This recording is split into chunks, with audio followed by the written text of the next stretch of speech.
ओम त्र्यंबकं यजामहे सुगंधिं पुष्टिवर्धनम् उर्वारुकमेव वर्धनाम् मृत्युमुच्यमामृताम्। ओम त्र्यंबकं यजामहे सुगंधिं पुष्टिवर्धनम् उर्वारुकमेव वर्धनाम् मृत्युमुच्यमामृताम्।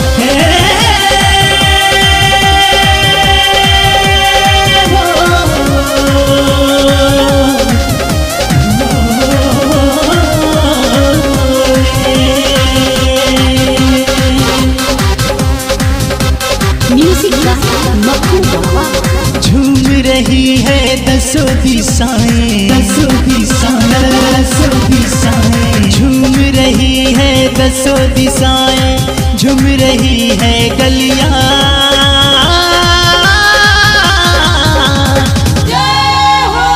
बम बम बोल रहा है बलिया, बम बम बोल रहा है बलिया, बम बम बोल रहा है बलिया, बम बम बोल रहा है बलिया। म्यूजिक मक्खू बाबा। हे भोलेनाथ, हे शंभुनाथ, ओम नमः शिवाय, ओम नमः शिवाय। शक्तिपीठ काशी नगरी, काशी नगरी, कारो धाम अलग ही है, कारो धाम अलग ही है। बैजू धाम बालेश्वरी मंदिर, बालेश्वरी मंदिर, सब में शिव तो एक ही है, सब में शिव तो एक ही है। नाच रहे हैं गणपति कार्तिक, नाच रहे हैं गणपति कार्तिक, झूम रहे हैं छलिया।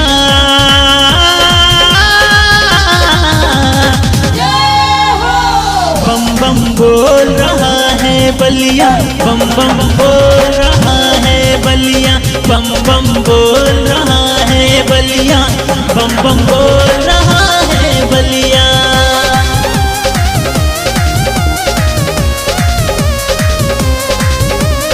ओम नमः शिवाय, ओम नमः शिवाय। हे भोलेनाथ, हे शंभुनाथ। इस पावन धरती पर, धरती पर शिव का खेल निराली है, शिव का खेल निराली है। कामाश्रम में चले कामदेव, चले कामदेव, महिमा इनकी आली है, महिमा इनकी आली है। रिम झिम सावन पुहारी, रिम झिम सावन पुहारी, मच रहा रंग रलिया।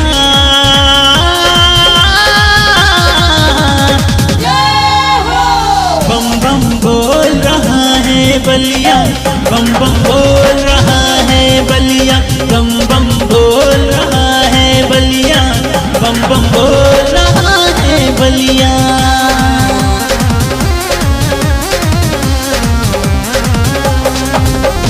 हे भोलेनाथ, हे शंभुनाथ, ओम नमः शिवाय, ओम नमः शिवाय। लंबी लंबी लगी कतारें, लगी कतारें, भीम जितेंद्र जाते हैं, भीम जितेंद्र जाते हैं।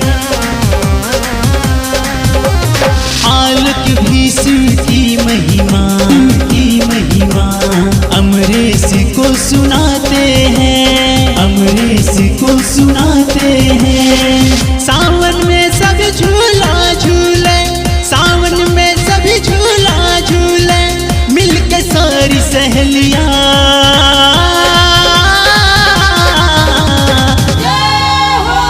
बम बम बोल रहा है बलिया, बम बम बोल रहा है बलिया, बम बम बोल रहा है बलिया, बम बम बोल रहा है बलिया।